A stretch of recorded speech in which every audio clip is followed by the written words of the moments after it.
This episode is sponsored by Nucleus Security. Nucleus is a security management and workflow tool that aggregates and correlates data from anywhere, making it actionable for the teams that need it, when they need it, fast. Know your risk with global, project, and asset level views that provide visibility across all teams and data streams. Make better decisions faster with dashboards, drill downs, and reports that are robust, shareable, and flexible. And save hours and dollars with workflows for automating repetitive, time-consuming tasks. You should check these guys out at nucleussec.com.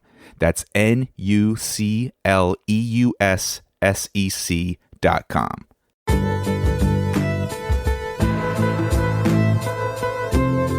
You're listening to the BarCode Podcast with your host, Chris Glandon, serving cybersecurity straight up with no chaser. Let's hit the bar and grab a drink.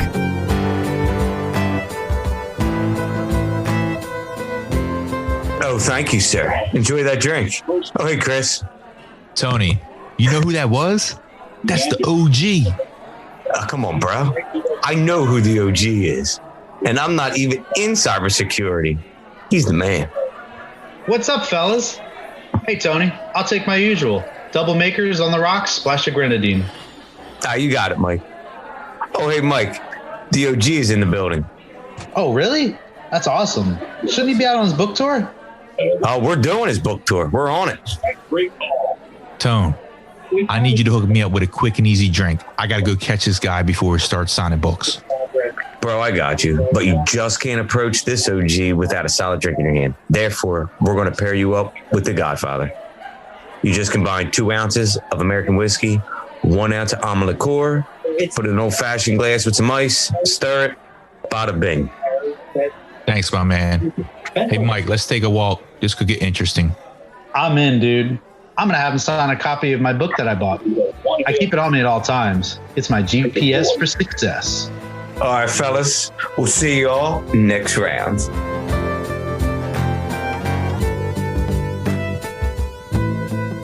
Back again with my special co-host, Mike Elkins. What's up, Mike? Chris, how can I miss another BarCode podcast? This stuff is awesome. Yes, sir. And I'm also here with Dr. Eric Cole, the founder of Secure Anchor, a cybersecurity firm that works with companies to make the internet a safer place to do business. He's also written several books on cybersecurity and is the go-to expert for large media outlets such as CNN, Fox, CBS, and NBC. He was one of the authors of the Nuclear Regulatory Commission's Cybersecurity Guide and received a Cyber Wingman Award from the Air Force for building out and developing their entire cybersecurity program. A 2014 inductee into the InfoSec Hall of Fame and current host of the popular Cyber 9/11 podcast. Dr. Cole, thanks for stopping by BarCode. My pleasure. I tell you that when I hear that intro, I'm like, who is he referring to? It's like, that guy sounds pretty cool. So yeah, you started out, you actually started your career out as an accidental CIA hacker. Is that true? Yeah. So I in the 80s, right? I once again, don't hide anything. I'm 51. So I always go in and call myself OG. Like the original gangster. My youngest daughter reminds me all the time, OG stands for old guy, but I ignore that. So I'm in the 80s. I loved architecture and I wanted to major in architecture, but everyone was like, you got to go with computer science. That's where the future is. So I go to computer science and then a bunch of random events. I'm interviewing with the CIA on campus and everyone's telling me, go to the networking group. And I'm like, hey, you only live once. So not knowing really what it was and what it meant, I went for this little tiny group called Cybersecurity, started asking a few questions of how do we know these systems are secure, which led to the answer, which is by testing, validating, or breaking in, which led me to going in and becoming a professional hacker for 8 years, which sort of sent a trajectory for my career. I'd like to tell you, it was this really well thought out master plan. But what I tend to agree with in life, if you just sort of stay open, show up a lot and listen to those voices in your head, the path is sort of revealed to you. And now I look back going, yep, I perfectly executed on that the way I wanted to, right? I'm kidding here, but yeah, that took me on the path. And really the CIA taught me two things. One, offense is boring. and because you always get in. So that's when I switched to defense. And the second thing I learned from the CIA is I don't play well with others. I don't do well in bureaucracy. So I realized I'm an entrepreneur at heart. So from there, I've bought and sold various companies in cybersecurity, which let me be a chief scientist at Lockheed Martin, a CTO at McAfee, write some of the top selling courses for SANS, author 8 books. And just like I said, it's been an amazing journey. And I sort of look back believing that everybody is put on this planet with a unique purpose. And I truly believe that my purpose of why I'm here is to make cyberspace safe, to end suffering in cyberspace, and really go in and teach people what it means to be secure and safe, and to ultimately protect individuals, companies, and the country. Yeah, I like referring to you as an OG, so I'm gonna refer to you as the OG in cybersecurity. Awesome, I like it. I'll unbutton and get my chains out, right? There you go. So yeah, as an OG and a leader in cyber, I'm sure there's been many times where you've had to help others understand the genuine threats of cybersecurity attacks, whether that's to a business or whether that's to just someone that you know personally. And I'm just curious how you approach that. Is there a way to convey that importance that we all know as being cybersecurity professionals as a one-to-one to others outside of InfoSec? And if so, how do you do that? Yeah, to me, I love to use analogies. So the analogy that I always use is, what if I told you that I had a hotel room and it was filled with gold? It was filled with tons and tons of gold, and you wanted to steal my gold. There's really only 3 things you would need. You would need to know what hotel I'm staying at. You would need to know the room, and you would need to have some vulnerability or a way to break into that room. If those 3 conditions existed, you could steal my gold. Well, guess what? Cybersecurity is no different. If you want to break into an organization, you need to know the target. And there's 2 targets, servers and clients. So let's start with servers. If you're going to want to break into my server and steal my information, it's just like the gold. You need to have the address of the server. You need to have the room number, which is known as a port number, and there needs to be a vulnerability to break into the system. Well, today, if you look at organizations, their vulnerabilities are they have servers accessible from the internet that are missing patches that contain critical data that's not properly encrypted. So if you want to stop today's current threat vectors, not what's going to happen in the future, but right now, today, and you're talking about server-based attacks, there's only 2 rules you have to follow. Any system accessible from the internet must be fully patched, and any system that's accessible from the internet must never contain critical data. You follow those 2 rules and you're good to go.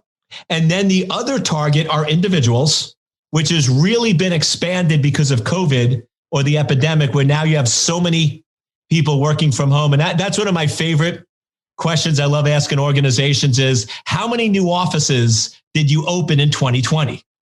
And they all look at me like, Eric, you're crazy. We shut down offices. We closed offices, right? We decreased the office space. We didn't open up any new offices. And then I go in and I say, how many employees are now working from home that previously weren't? And one of the recent clients said 12,000.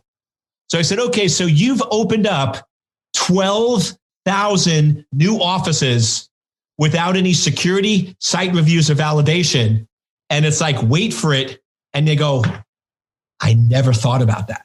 So now you have all these folks at home that really, it comes down to phishing attacks with embedded links and attachments. So if you want to go in and stop individual target attacks, either go in and stop attachments and embedded links, or my favorite is use a separate computer. This is what I did when I set up Bill Gates systems. Now I gave him 5 because he's the magical Bill Gates. So if you're as rich as him, you can do 5 different computers, 1 for Microsoft, 1 for the foundation, 1 for investments, 1 for side businesses, and 1 for personal. However, for most of us mere mortals, you just need 2. You have 1 computer, a Windows computer that I use for doing all my work. And then I have an iPad that I use for the 2 most dangerous apps on the planet, which is checking email and surfing the web.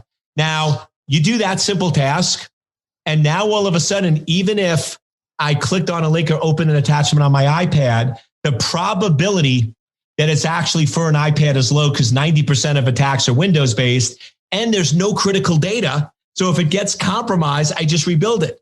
So my approach to cybersecurity is let's come up with some fundamental rules and let's tell people, yes, if we tell folks don't click on links, they're going to do it. So get an iPad and click away, right? And that's sort of how I always do security. Simple, basic rules that treat cybersecurity as a business enabler. I'll always tell you yes with a caveat. That's really interesting because having worked with so many different companies, I love that the rules are pretty simple. They're basic in the approach and they're highly effective based upon their basic nature. But a lot of organizations get so complex and get so big, and then you have siloed teams that don't talk to other siloed teams, and new servers come on board and that are open to the internet, and it messes a review or attack. What could companies do to rapidly adopt these basic concepts while really securing what they've put into place for 10, 15, 20 years that's already out there? It's a great question. And to me, what a lot of it comes down to is really empowering the business units to think correctly about cybersecurity. Because the problem in most organizations, and we see this, are the vice presidents and managers and directors of the business units. They have all of the authority, but none of the responsibility.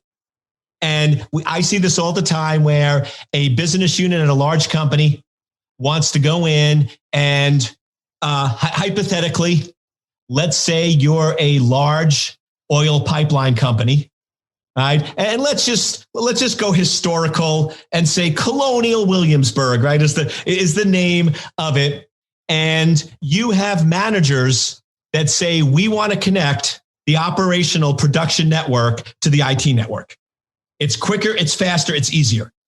And you have the security team going, no, right? Don't do it. And because a lot of these folks in security are great people, but they're super technical, they can't explain the problem. Nobody understands what the real risk is because it's way too technical. They do it. And then you have a major breach where then everybody points at the security person. So what I do when I do CISO or vCISO work with our clients is, to me, cybersecurity is quite simple. It's about asking two questions. The first question you already ask, which is, what is the value or benefit? So when you're going to go in and connect the operational network to the IT network, what is the value or benefit? Increased productivity. Great, let's do it. If we're going to set up a web server that's out of date and unpatched, what's the value and benefit? Increased customers. Great, let's do it. The problem is they're only asking one question. What I do is I go in and say, listen, as a security person, I will never tell you yes or no. To me, whether something is secure is not a yes or no answer. It depends on the second question, which is, what is the risk or exposure? So I go in and I train people going, listen, before you make a decision, I just want you to do two things. What is the value and benefit? What is the risk and exposure? And is the benefit worth the risk or exposure? Because that's what business is about. Business is about taking risk, but educated risks that you're aware of. So to me, as long as that business person says, I know the value and I know the risk and exposure, and I'm willing to accept that risk and exposure, and they're fully aware of it, then go ahead. Now, the caveat is this. If I believe as a security officer that you're taking too much of a risk for the organization, then when I do my quarterly briefing to the board of directors, I'm going to let them know.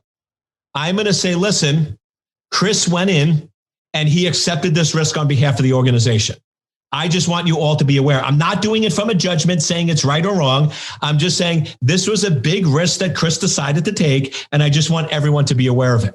Now, the board of directors can say we agree with Chris or we don't, and now we're getting vetting and validation, but now there's awareness that everyone knows what's going on and what's happening.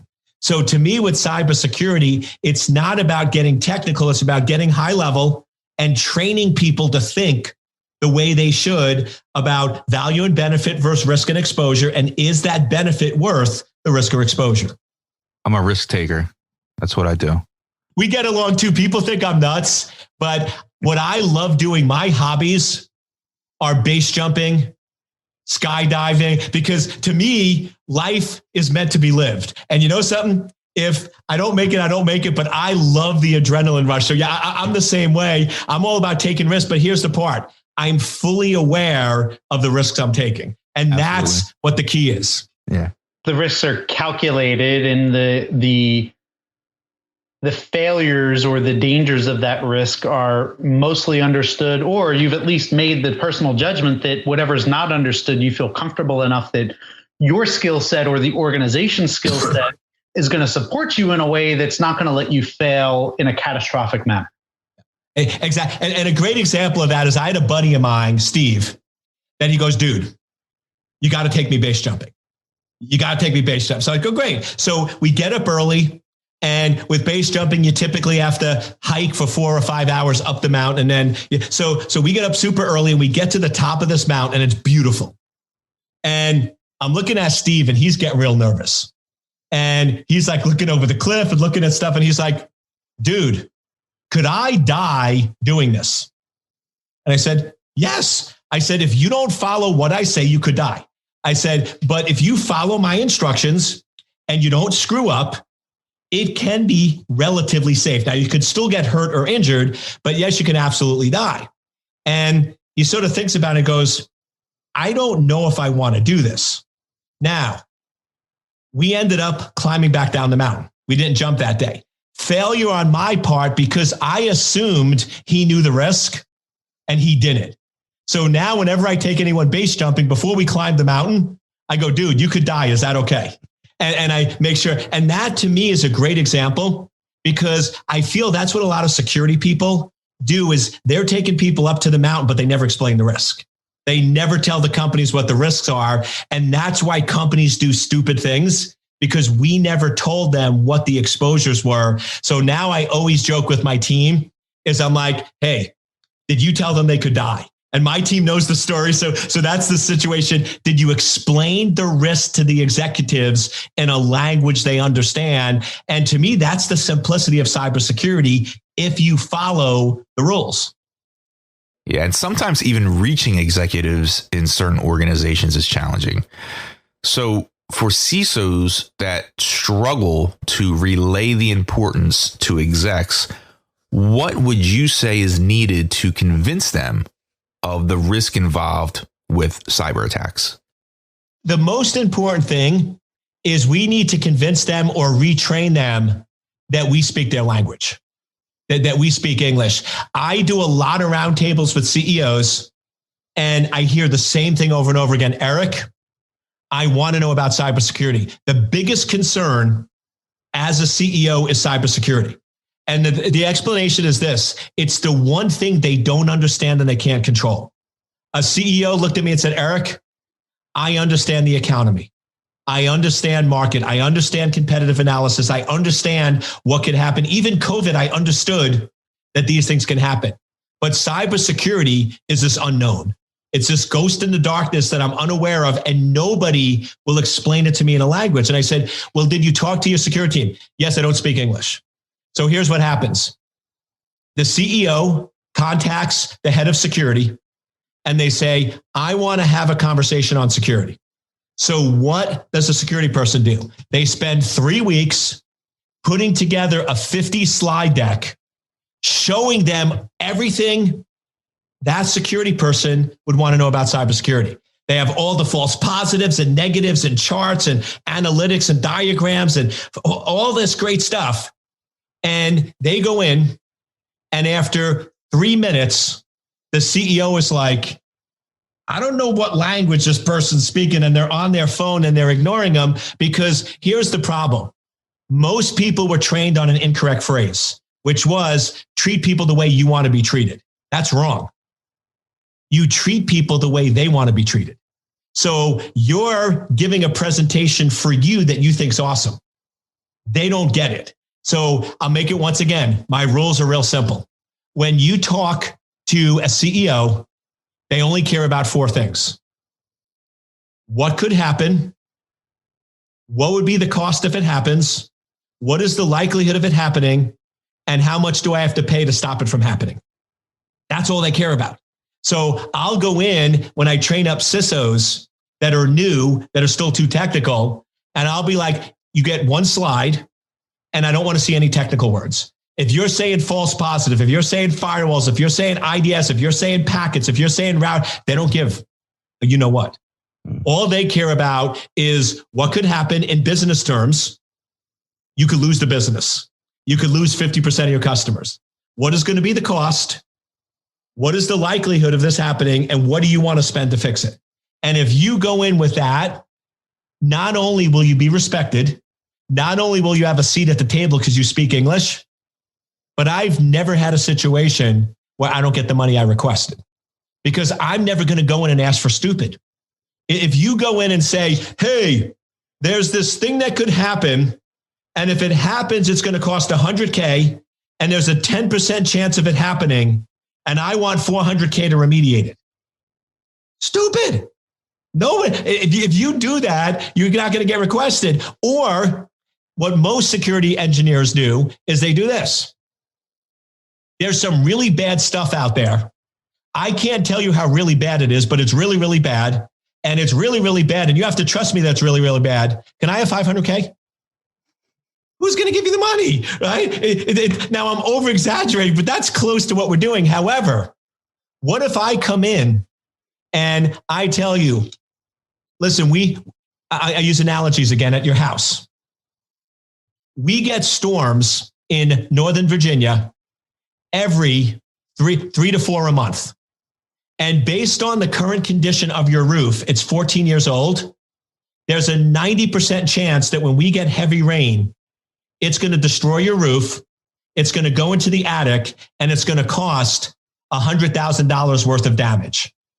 You're going to have to replace your roof over the next year.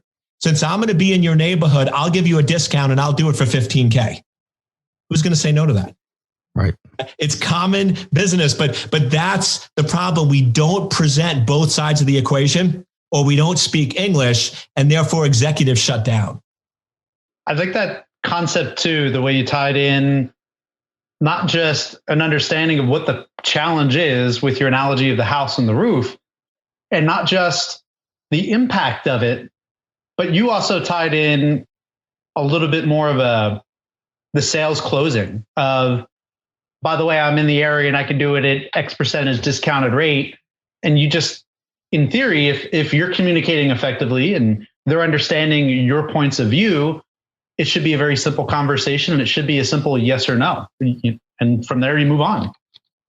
Exactly. It's basic communication. One of the things I've learned is, whether it's in business or life or relationships or anything else, all problems are created and solved with communication.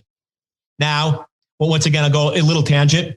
I've also, because I've been married 25 years, I'll also tell you that all communication problems are my fault. Like that's also a good one to learn there, right? I'll give you guys a little advice if you're thinking or you are married, but all kidding aside, it's all about communication in a way that person understands. And yes, whether you like it or not, if you want to be successful in life, you can't be afraid of sales. And you nailed it. So when I go into executives, I'll do the same thing. I'll be like, okay, listen, there's a 90% chance you're going to get hit with ransomware.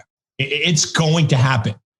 And normally companies have to spend $400,000 to remediate, but you've already invested in Microsoft Office 365, and they have built in security measures that if you only spend $80K, you can actually reduce ransomware by 80%. Is that something you'd like to do? And the other thing that, Mike, you brought up that's really important, you can't be emotionally tied to the output. I don't care. If you want to take that risk, that's cool. I'm giving you the raw data. You're making a decision, and I don't care one way or another. And that's the other thing. So many security people, they get so emotionally caught up that if they don't get the money, it's like somebody called them an idiot, and they just get way too, who cares? If you've presented the case, it is what it is, and move on. That's a great concept. And I think it was Bill Gates who said something years ago. He kind of changed his tonality a little bit that said that as engineers, we should all know how to sell. Yep. It's the number one skill that we should be doing. And that ties in with the communication aspect of it, because I've worked with engineers who have moved up the ranks, in an organization, or who've moved up the ranks going from organization to organization, but they still get very heavy into the technical and the weeds instead of oversimplifying and just laying out a very simple use case. Here's the problem. Here's the potential solutions. Here's the potential cost.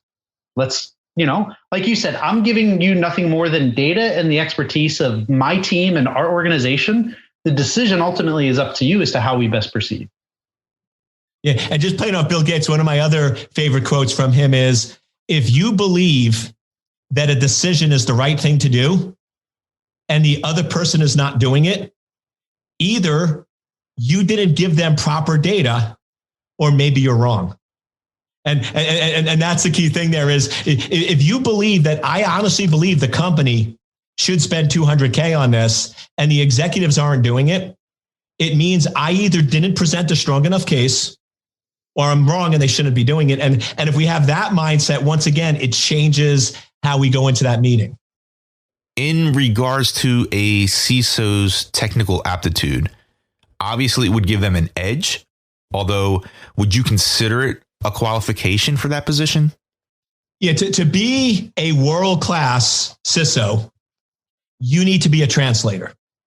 You need to translate between two languages. So you need to know business and you need to know technical. So a great example is you need to sit down with your technical team and have a technical discussion of the problem, the issues, what's happening. And then you need to go in and translate it into business and present it to the executives from a benefit or impact to the business. So you need to have both.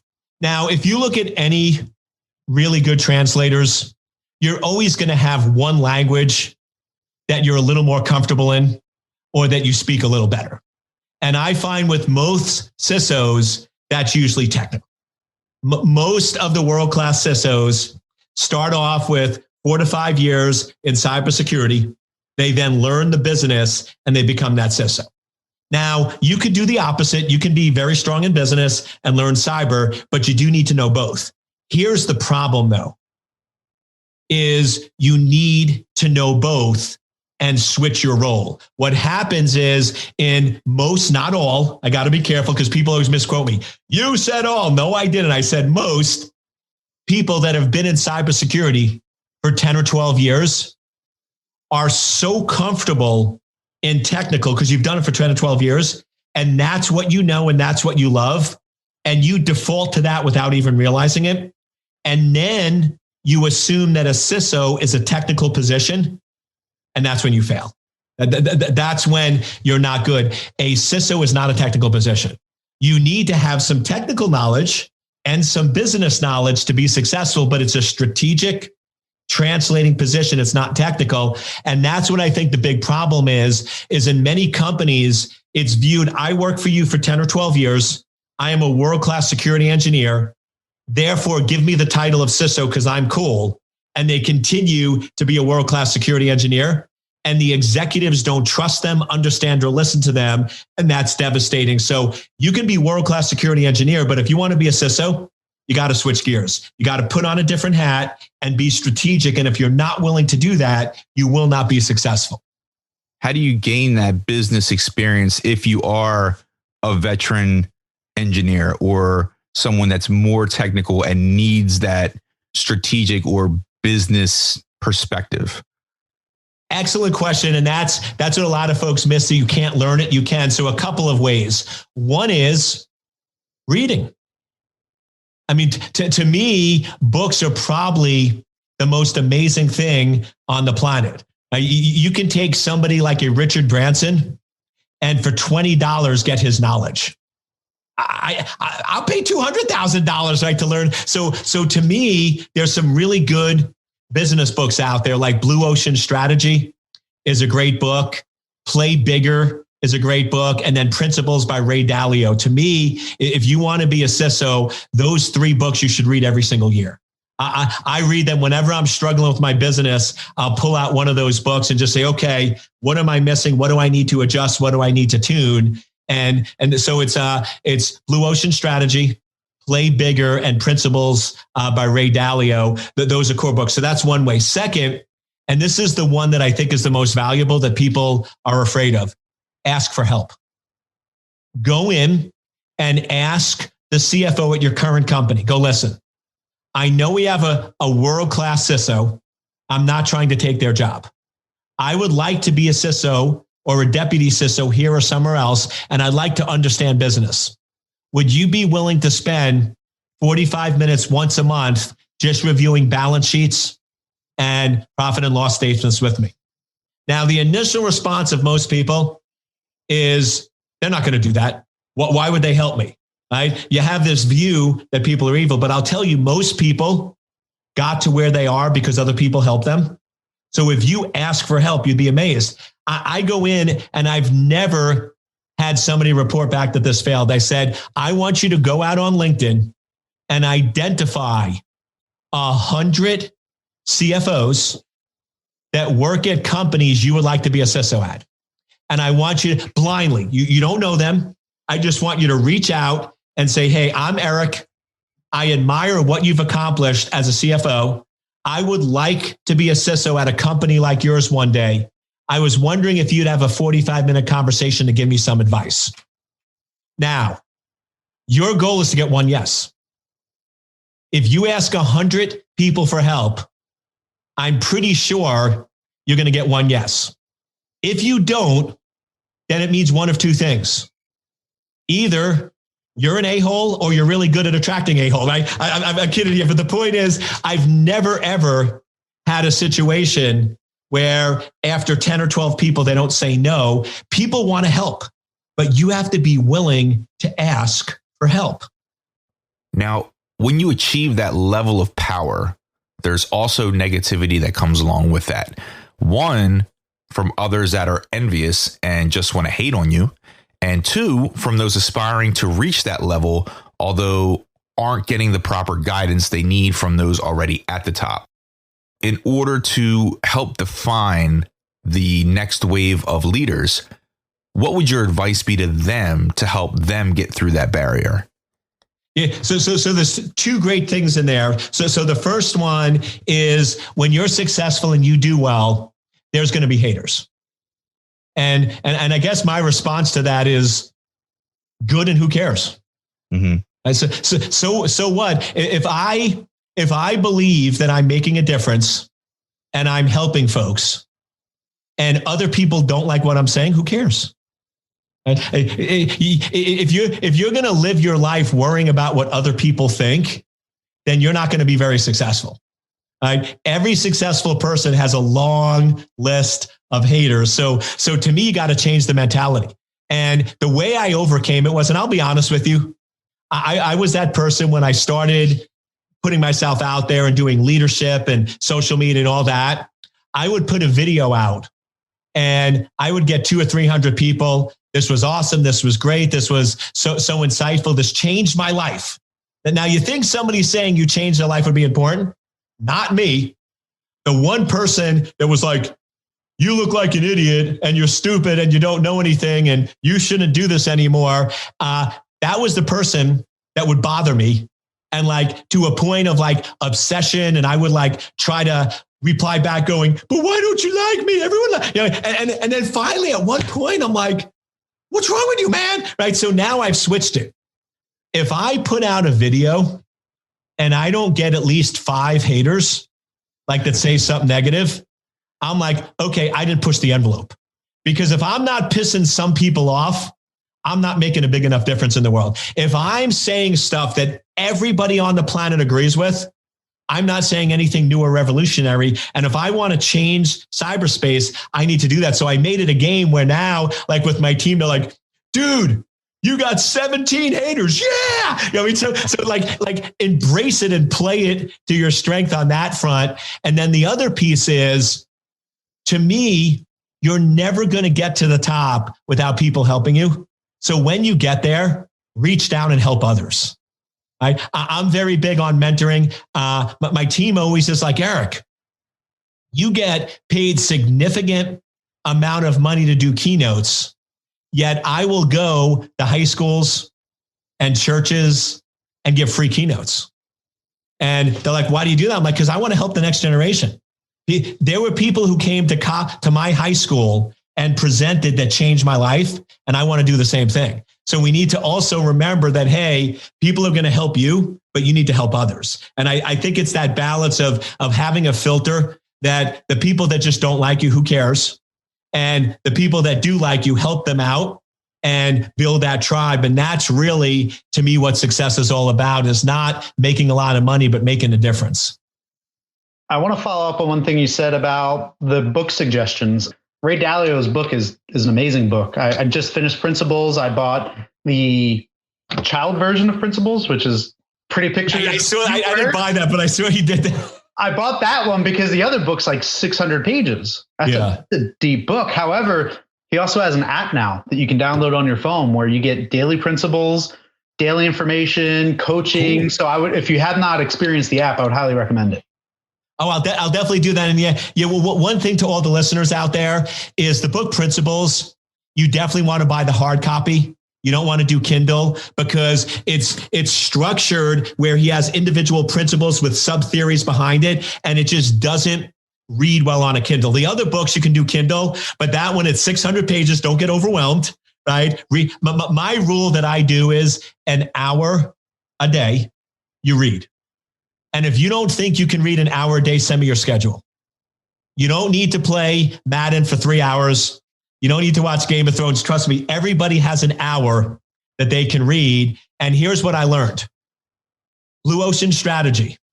That's going to take you about 8 hours, 8 to 9 hours. Let's call it 10 if you're slow. Play Bigger will take you about 7 hours. Ray Dalio's book, Principles, will probably take you about 20, 25 hours. Add it up. 45 days. So I'm going to give everyone listening, and this is the people I coach, I give them a 45-day trial. Not tomorrow, not in a week. Don't give me excuses. Today, whenever you're listening to this today, you can get a Kindle edition. I want you to start reading an hour and commit to that for 45 days. Just 45 days. Read all 3 books in 45 days, see if your life changed, and then determine whether that's a habit you want to keep or not. So let's add one more book to that list. Cyber Crisis, Protecting Your Business from Real Threats in the Virtual World. Would you mind telling us a little bit more about your book and what our listeners can learn from it? Awesome. So my whole career and life is about solving problems.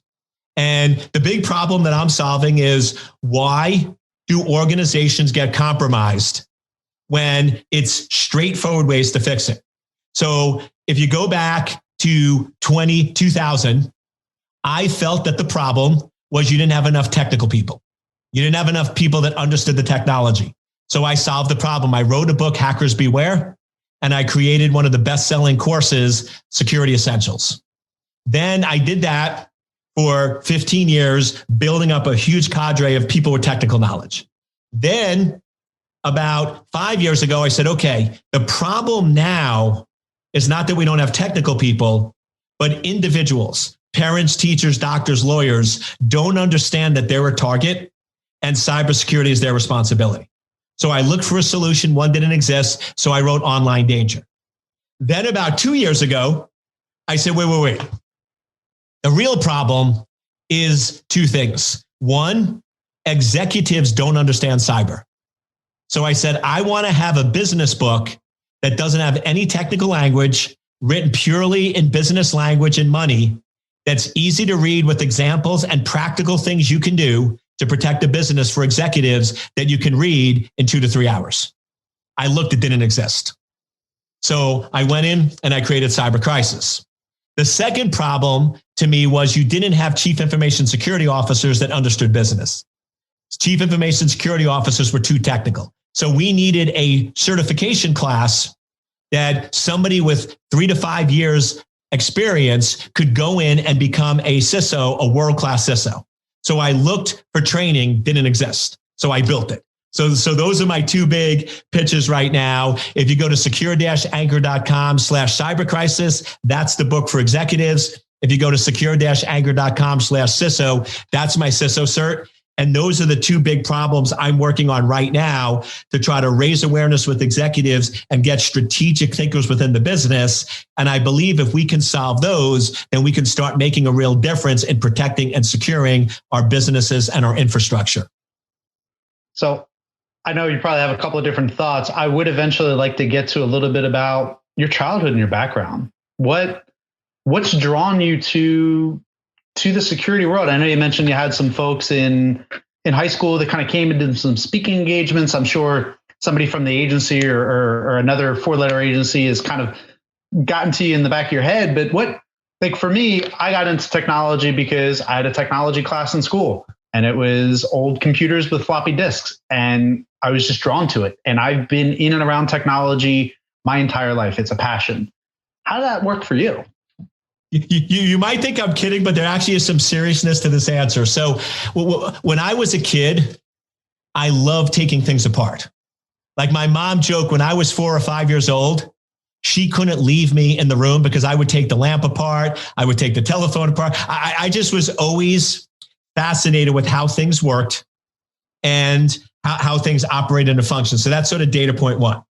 Data point 2, I believe that for some reason, my mom didn't like me because she would dress me in plaid and brown to school. So I was bullied a lot. I was that geeky. I was that kid in the class picture. Like you'd look at the class picture and you'd be like, did that mom hate that kid? Right? Because like every other kid looked normal and you're there with a brown tie and your hair. I mean, so it was just like, so I was picked on and bullied a lot. So I was drawn to computers because when I went to the computer lab, it was a bunch of geeks and I never got beat up. Nobody tried to light me on fire. Nobody tried to steal my books or make fun of me. It was other weird people like me that worked well. So that drew me to the computers where, hey, this is a world where I can operate and do what I want. And then because of the bullying aspect, I really don't like it when people pick on kids, are unfair or others. And to me, now that you start seeing all the cyberbullying and cyber abuse, and I mean, it's to me horrific. I mean, when I was growing up, if you were bullied, you sort of, you dealt with it. It wasn't that bad because when I went home, it went away. It wasn't persistent. So I had to deal with it for 4 hours in a few classes. And then the other 20 hours of the day, I was with friends and it was okay. However, with cyberbullying, it's 24/7. I mean, these kids are harassed from the moment they wake up to the moment they go to sleep, and you can't expect kids to handle that. So, I mean, kids taking their life. I mean, it's just, to me, it's just the suffering in cyberspace is unbearable, just seeing what I went through. So I guess it's sort of the perfect storm of fascinated with how things worked, love solving impossible problems, loving computers, and just not liking people that are bullied or suffered. To me, that sort of drew me to cybersecurity and my current mission now of really making cyberspace safe and ending that suffering. And to me, the way I'm doing that is by raising awareness, getting the core people to understand what the issues are, so then we can start to train, teach, and start making changes across society. It's a great answer. I love it. You seem, I don't want to misspeak, and if we need to cut any of this out, great, but you seem to be a very high energy person. And I say that because I'm very high energy myself. Yeah. And in the corporate world, sometimes that's a big challenge, right? Being very high energy, being very, you process very fast. And in the corporate setting, doesn't always match up too well. Have you found a way to successfully marriage your positive high energy and can-do attitude in the corporate setting where, you know, it's a little bit more people in shirt and ties who, I don't know, you know what the corporate world looks like a lot better than I. See, I'm laughing because this is where my personality is going to come out. My initial answer to you is going to be, I do drugs, but I'm kidding here. I'm kidding. Now, so a couple of things is, one, is you have to be you, but you also have to recognize that if you can't communicate to other people at their level, you're going to be ineffective. So I'm always known of being a little more high energy than most, but I also go in and know my audience, and I'll do things to sort of tone that down a little bit. Like a great example of that is I do expert witness. So I'm in courtrooms and high profile cases. Now, I'm a joker. I have fun, and that doesn't go over well in the court. So, I mean, if I showed up like on this thing, I don't think the judge would know how to handle it, but I'll still go in and have a little bit of my personality come out. But what I keep telling myself is, what is the goal and objective? But my goal and objective is to educate, in that case, the jury on what I want them to do. So what I do is, because my brain's always going, is when I'm asked the questions, I'm thinking, okay, if I can only get 1 point across to the juror and answer this question, what would it be? And now I give myself something to do so the silliness doesn't pop up, right? And the quirkiness doesn't, because I'm now sort of thinking of that component of it, or I turn it into a game. I say, okay, this is the ultimate chess match. And if I want to win, yeah, I can be silly and I can move my king and then I'm going to lose. So it's sort of just putting that perspective in place of what is my objective, what is my goal, and what is the most important and powerful thing that I can say to get it across to the jury. And then in boardrooms, my trick is this. Before I say anything, I always need to ask 3 questions. So that's my first rule. My second rule in the boardroom is I'm only allowed to speak, and this is my rule, nobody else's. I'm only allowed to speak a maximum of once every 5 minutes, which means if I have to ask 3 questions before I give a response, and I can only say one thing, that means I can only say one thing every 20 minutes, because question 1 is first 5 minutes. Question 2 is second 5. So it's going to take 15 minutes to get the questions out. And then finally, I'll give my response. So you're not going to get my opinion or my feedback until at least 20 minutes into the meeting. But here's what I found. And it's something I just realized a couple of months ago. When I'm in board meetings, and you have all these big egos and smart people and executives, and they're all talking and really nothing. But when it gets to the point of my 20 minutes where I go in and say, I like to give some feedback if appropriate. And they all look, because I don't talk that much. And everybody stops and listens. And nobody's talking over me. Nobody's arguing. And somebody came up to me at one of the meetings and go, Eric, I don't know if you do this deliberately or you realize you do it. And of course, I try to play down, oh no, what are you talking about? Right. And they're like, but when you don't speak a lot, but when you actually speak, it's important, it's critical, it's aligned, and everybody listens to what you say. So to me, that's sort of my trick now. I want to talk a lot, so I take crazy notes. Like I'll sometimes in a 1 or 2 hour board meeting, I'll fill up, because what you have to realize is you got to give yourself an outlet. If I just tell myself, listen, you can't talk, and I just have to sit there and try to, you're going to go nuts. So I talk a lot. It's just on paper. And I'm doing a lot on paper. I'm doing that. I'm flipping through, which means when I actually get ready to talk, I have 5 pages of material I can draw on, and I'm going to pick out one of the 1 or 2 best methods for doing that. So to me, it's all about saying, what do I need to do in that environment to be successful? Who am I? And then not try to pretend to be somebody else, but create rules and scenarios that allow you to operate in a successful manner, but still be you. That's great feedback. And it really leads towards, when you do speak, you're speaking from a place of authority, from a place of being informed, because you've spread out your questions over the 20 minutes.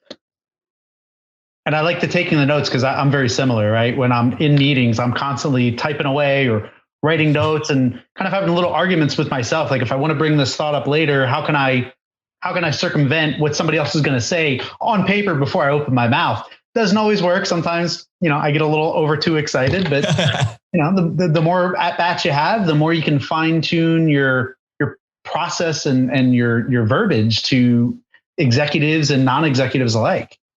And that's a big thing, is put yourself out there.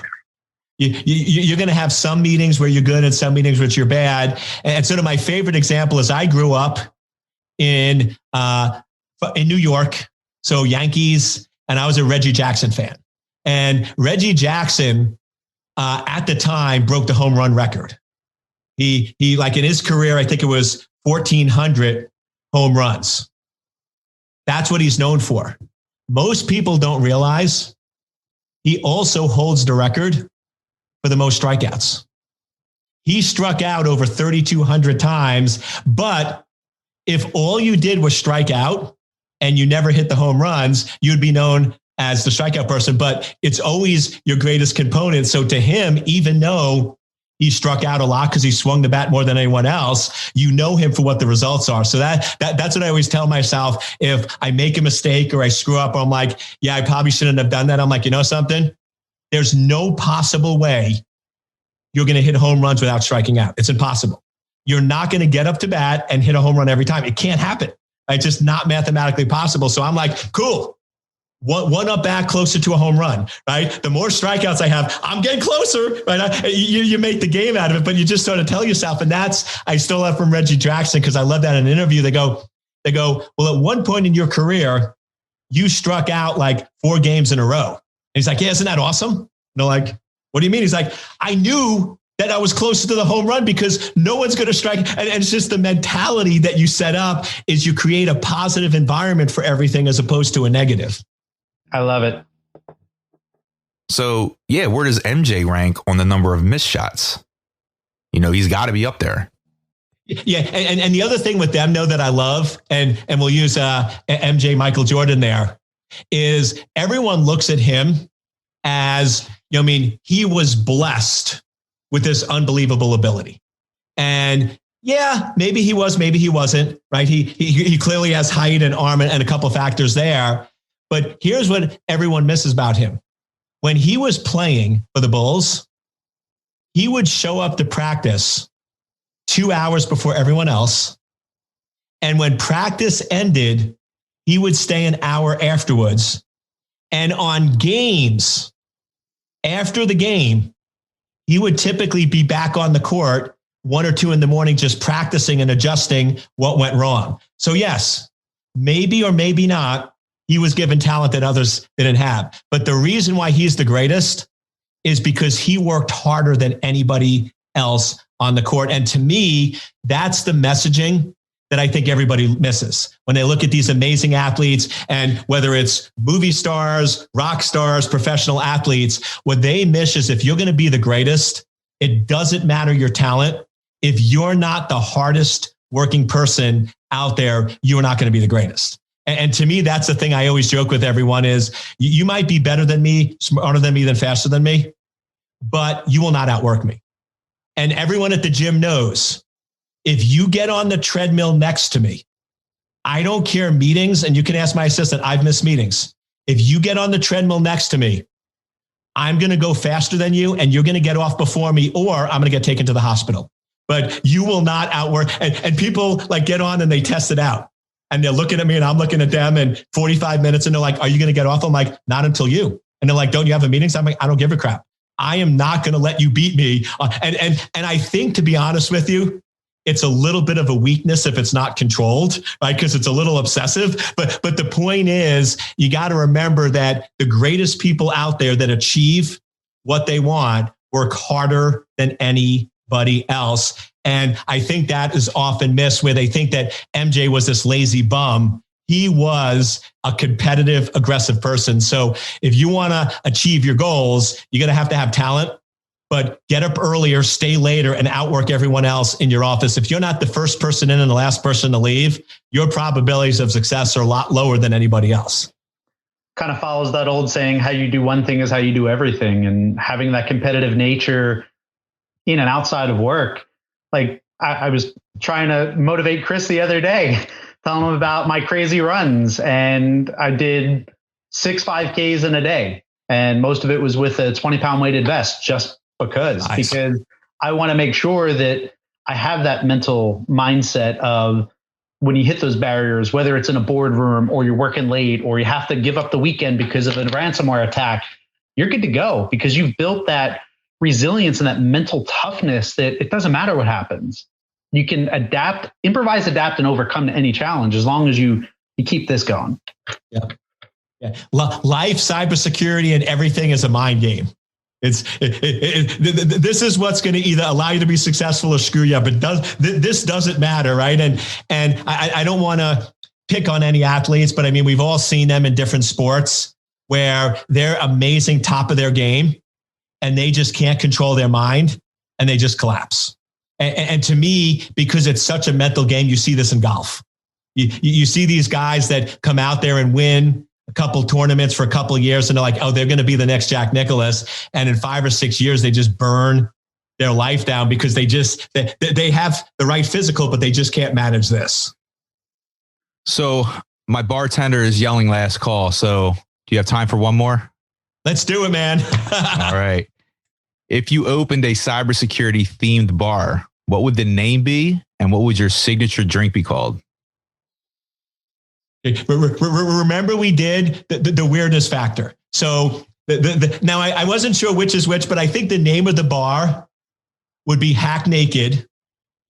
And I think the signature drink would be Backdoor. Sorry, man. I'm going to be honest with you. So I love it, man. Yeah. I love it. Great. Yeah. But just so you know, Remote Trojan was up there somewhere, but that might be the happy hour special. That might be the name we call the nacho dish or something. Oh man. All right. Well, I'm there. Okay. Awesome. Let's do it. I'm there. Eric, thank you so much for joining us today. I think we had a great conversation. Everyone go out and check out Cyber Crisis. When is that getting released, Eric? That gets released June 1st. So I just yesterday got my official copies because when they mail them to the bookstore, they mail them to the author. So it's real, but make sure you order it June 1st. You'll get it in your mailbox. I'm on it, Eric. Well, listen, take care. Be safe. Thank you, guys. This was awesome. And thank you guys for being the best, man. Let's catch up soon. Absolutely, Eric. Thank you for your time. Bye-bye. BarCode patrons, if you like this episode and would like to support the podcast, rate us on Apple Podcasts and visit our Patreon site, patreon.com/BarCode Podcast. If you're interested in sponsoring the show, check out the barcodepodcast.com/sponsor. Cheers. Unfortunately, it's time to shut the bar down for this episode. Thanks for stopping in. See you next time. We'll save you a seat. Be sure to check us out at thebarcodepodcast.com.